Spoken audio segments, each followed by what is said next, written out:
Sais-tu quel animal, petit amphibien vert à l'aspect gluant, est capable de devenir invisible? Aujourd'hui, on va parler de la grenouille de verre dans Bête de science.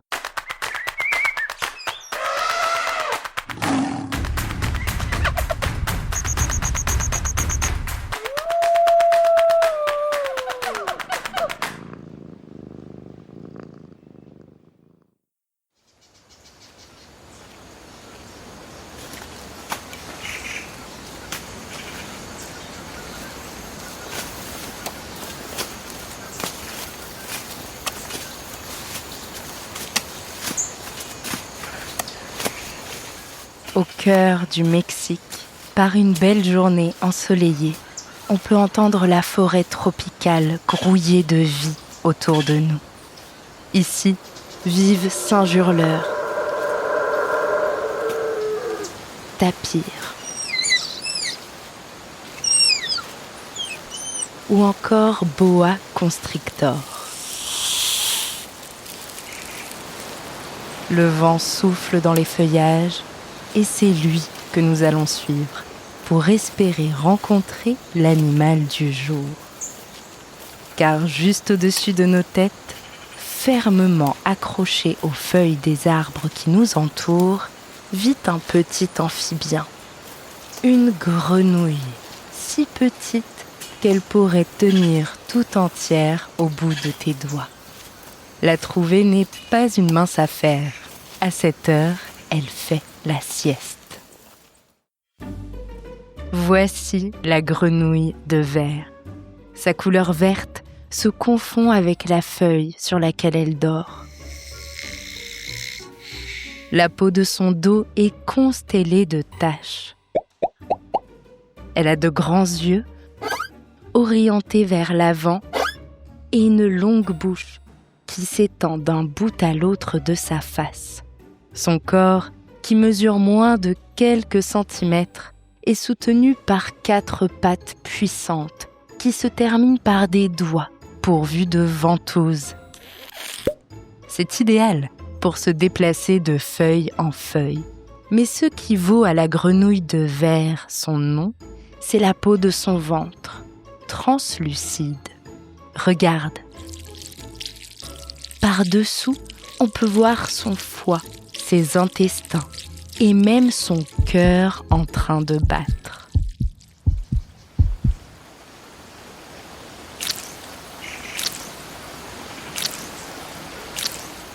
Soudain, un mâle s'approche d'un petit tas d'œufs abandonnés sur une feuille près d'une rivière. Il se place tout près d'eux et se met à faire semblant de les surveiller. De temps en temps, il pousse un petit cri aigu. Lorsque tout à coup, des femelles se mettent à approcher pour le rencontrer. Son petit numéro fonctionne à merveille. Il a l'air d'un bon papa, impliqué et compétent. Car cette ruse est en fait une technique de séduction. Mais chez les grenouilles de verre, les papas s'occupent souvent très bien de leurs petits. Au moment de la reproduction, une fois que la femelle expulse les œufs, le mâle les féconde. Puis, il s'installe sur le paquet d'œufs pour les couver, un peu comme le ferait une poule. Ce comportement est essentiel à la survie des petits, qui doivent absolument rester dans un environnement humide pour survivre. Pour les aider, le mâle absorbe de petites gouttelettes d'eau qui se forment à la surface des feuilles à cause de l'humidité et que l'on appelle la rosée. Le mâle aspire donc ces gouttelettes dans sa vessie avant de les transmettre à ses œufs par son ventre. Quand les têtards éclosent des œufs, ils tombent de leurs feuilles et atterrissent dans le ruisseau juste en dessous, où leur développement se poursuit pendant 10 mois. Ensuite, les bébés devenus adultes pourront atteindre l'âge de 14 ans.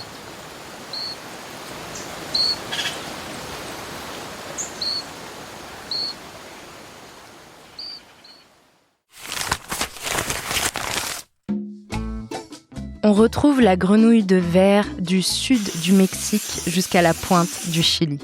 Ce petit amphibien, appartenant à la famille des Centrolénidés, est dite arboricole, car elle vit principalement sur les feuilles des arbres. Plus d'une centaine d'espèces sont aujourd'hui connues, mais nombre d'entre elles sont menacées de disparition. Les activités humaines, comme l'agriculture ou le pâturage, abîment leur lieu de vie. Or, la grenouille de verre a besoin de la forêt pour vivre. Pendant longtemps, ce petit batracien mignon à croquer est resté un mystère pour les scientifiques. Comment fait-il pour être transparent ? À quoi peut bien servir le fait d'être invisible dans la forêt ? Tu vas voir que malgré sa petite taille, la grenouille de verre cache bien des secrets.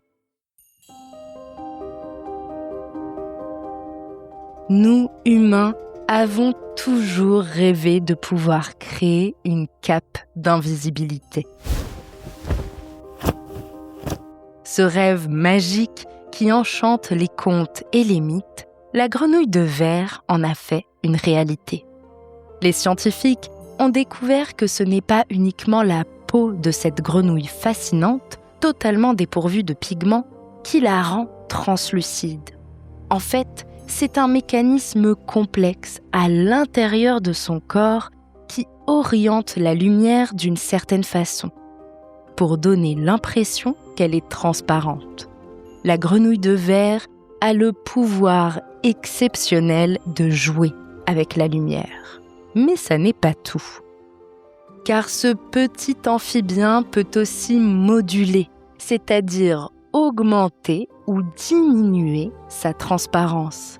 Par exemple, lorsque la grenouille s'accroche à une feuille en pleine journée pour y roupiller paisiblement, elle devient tout à coup encore plus translucide. Les scientifiques ont découvert que cela lui permet de disparaître aux yeux des prédateurs comme les oiseaux, les serpents ou les araignées qui pourraient la chasser. Mais comment parvient-elle à accomplir une telle prouesse ? Accroche-toi, le phénomène est complexe.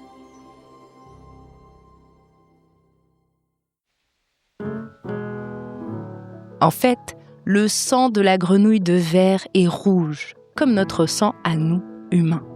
Ce qui lui donne sa couleur, ce sont les globules rouges, de toutes petites structures biologiques, de toutes petites cellules présentes dans le sang.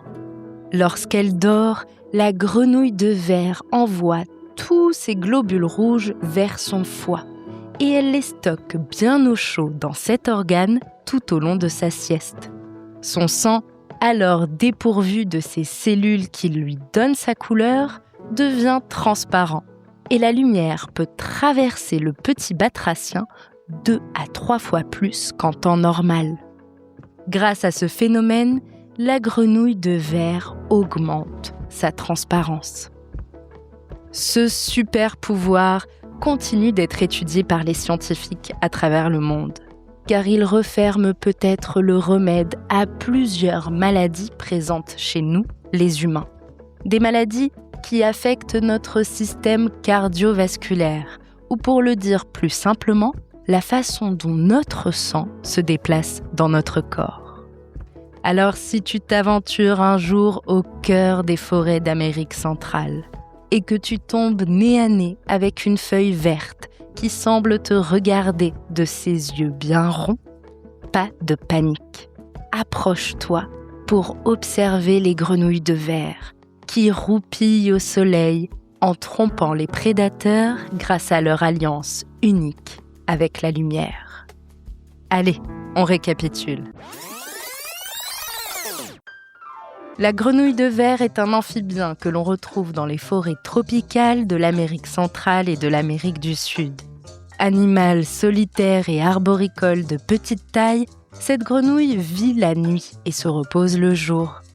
Elle doit son nom à la peau de son ventre, translucide, qui permet d'observer ses os, ses intestins ou encore son cœur à travers son corps. Les scientifiques ont découvert que cette petite grenouille a la capacité extraordinaire de modifier sa transparence pour se protéger des prédateurs en réfléchissant la lumière et en stockant ses globules rouges dans son foie. Alors, pas si bête, la grenouille de verre. Merci d'avoir suivi cet épisode de Bête de Science. Si ce podcast te plaît, tu peux t'abonner pour découvrir de nouveaux épisodes toutes les 2 semaines et en apprendre toujours plus sur la vie fascinante des animaux.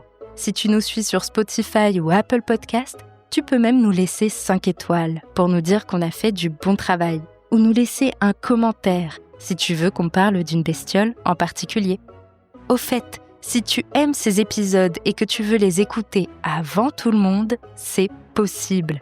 Pour ça, il te suffit de prendre l'abonnement premium sur Apple Podcast pour rejoindre le club des aventuriers. Les épisodes te seront accessibles dès le samedi et sans publicité. Alors n'hésite plus. À bientôt, jeune aventurière et jeune aventurier.